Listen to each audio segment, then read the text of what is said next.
महोदय, शिक्षा एक ऐसी प्रक्रिया है जो मनुष्य के आत्मिक, चारित्रिक और भौतिक विकास के साथ साथ समाज और राष्ट्र की प्रगति में भी सहायक होती है। शिक्षा व्यक्ति को आत्मविकास की प्रेरणा व शक्ति देती है और अपने आसपास की समस्याओं और आवश्यकताओं को समझने तथा अपने एवं समाज की प्रगति यानी व्यष्टि व समष्टि में संतुलन कायम करने की सूझ तथा क्षमता प्रदान करती है। इसलिए मानव के विकास में शिक्षा का बुनियादी योगदान रहा है।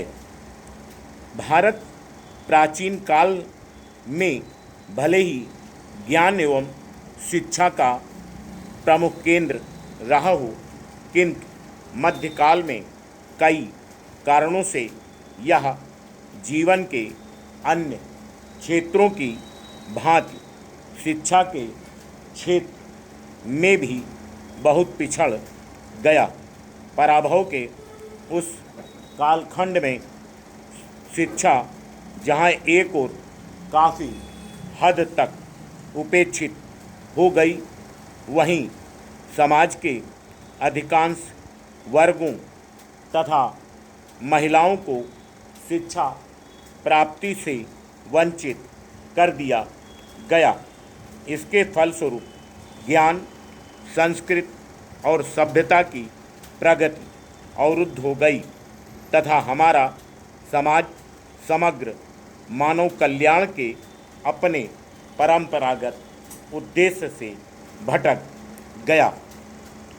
आधुनिक शिक्षा पद्धति का स्वरूप दो दृष्टियों से सराहनीय कहा जा सकता है।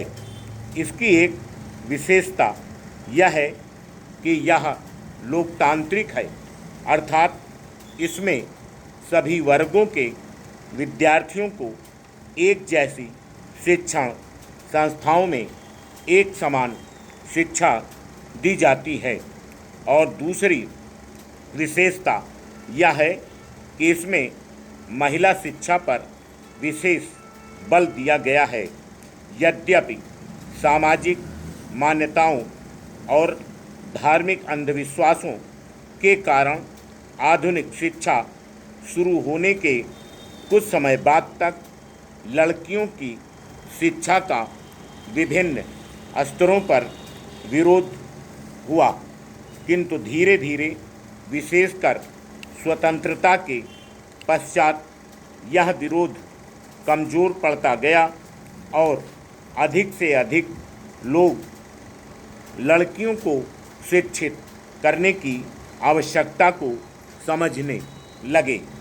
यह सच है कि आज भी स्कूलों में जाने वाले लड़कों तथा लड़कियों की संख्या और महिला पुरुष साक्षरता दर में काफ़ी अंतर है, मगर इस तथ्य से भी इनकार नहीं किया जा सकता कि व्यवहारिक स्तर पर अनेक बाधाओं के बावजूद सैद्धांतिक रूप से अधिकतर परिवार, विशेषकर शहरी लोग, अपनी लड़कियों को शिक्षित करने की उपयोगिता को स्वीकार करने लगे हैं।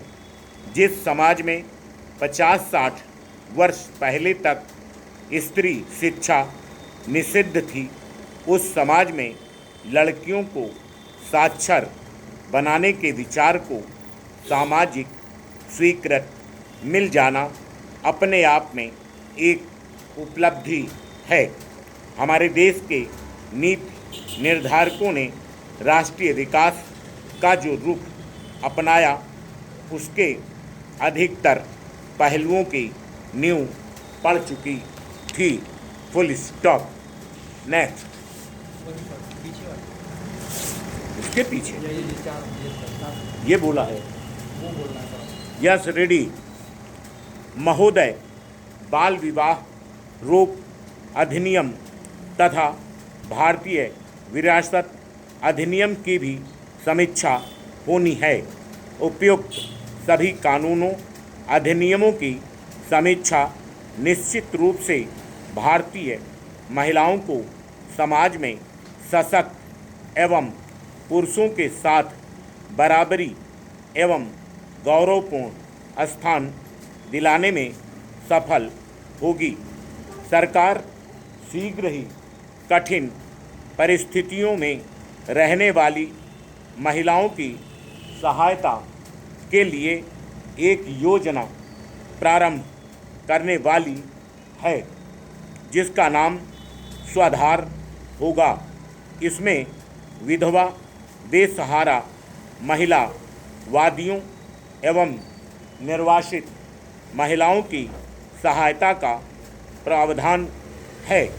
इस योजना में ऐसी महिलाओं को आवास तथा प्राकृतिक सेवाएं उपलब्ध कराने के नियमों पर बल दिया गया है तथा इन महिलाओं की प्रतिभा को उजागर करने और उन्हें व्यावसायिक प्रशिक्षण देने का कार्य भी शामिल किया गया है। सरकार राष्ट्रीय महिला कोष को अगले 5 वर्षों में बढ़ाकर 250 करोड़ रुपए करने पर विचार कर रही है तथा इसका उपयोग चलो बैठो लिखो खाद्यान्न स्वास्थ्य से संबंधित ऋण तथा घरेलू जमीन जायदाद को साहूकारों के चंगुल से छुड़ाने के लिए भी किया जा सकेगा। केंद्र सरकार ने सभी राज्य सरकारों को निर्देश दिया है कि जिला स्तर पर जिलाधिकारी की अध्यक्षता में समीक्षा तथा निगरानी समितियां गठित की जाएं, जिनमें महिलाओं को आघात पहुंचाने के विरुद्ध कदम उठाए जाएं। खेल एवं युवा कार्य मंत्रालय द्वारा भी महिलाओं की प्रतिभा को उजागर करने हेतु क्षेत्रीय एवं राष्ट्रीय स्तर पर खेलकूद कार्यक्रम आयोजित करने का प्रस्ताव है।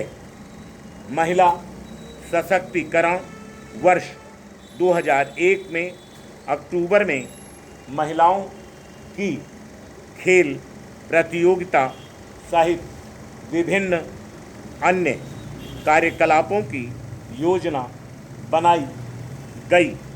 विश्वविद्यालयों में बालिकाओं की 100% प्रवेश दर को सुनिश्चित करने हेतु एक व्यापक अभियान चलाया जा रहा है। अंतर्राष्ट्रीय व्यापार मेले में अलग से भारतीय महिला पंडाल बनाने का प्रस्ताव है। महिलाओं की समस्याओं के अध्ययन हेतु विभिन्न केंद्रीय मंत्रालयों, महिला कल्याण संस्थाओं और आर्थिक संस्थाओं और आर्थिक संसाधनों के प्रतिनिधियों के साथ 25 स्तरीय सलाहकार समिति गठित की गई है। इस समिति में संसद सदस्य और सामाजिक सेवाओं में कार्यरत महिलाएं भी शामिल हैं। केंद्रीय मानव संसाधन विकास मंत्री इन समिति के अध्यक्ष हैं। इसी श्रृंखला में 1987-88 में ऑपरेशन ब्लैक बोर्ड प्रारंभ किया गया, जिसका उद्देश्य स्कूलों में बुनियादी सुविधाओं का सुधार करना था, ताकि बच्चों में स्कूलों में बने रहने की रुचि जागृत हो। इसके लिए स्कूलों की इमारतों की मरम्मत से लेकर अध्यापन सामग्री उपलब्ध कराने की प्रक्रिया सुचारू बनाने तक के प्रयास शामिल थे। Full stop. यही था ना।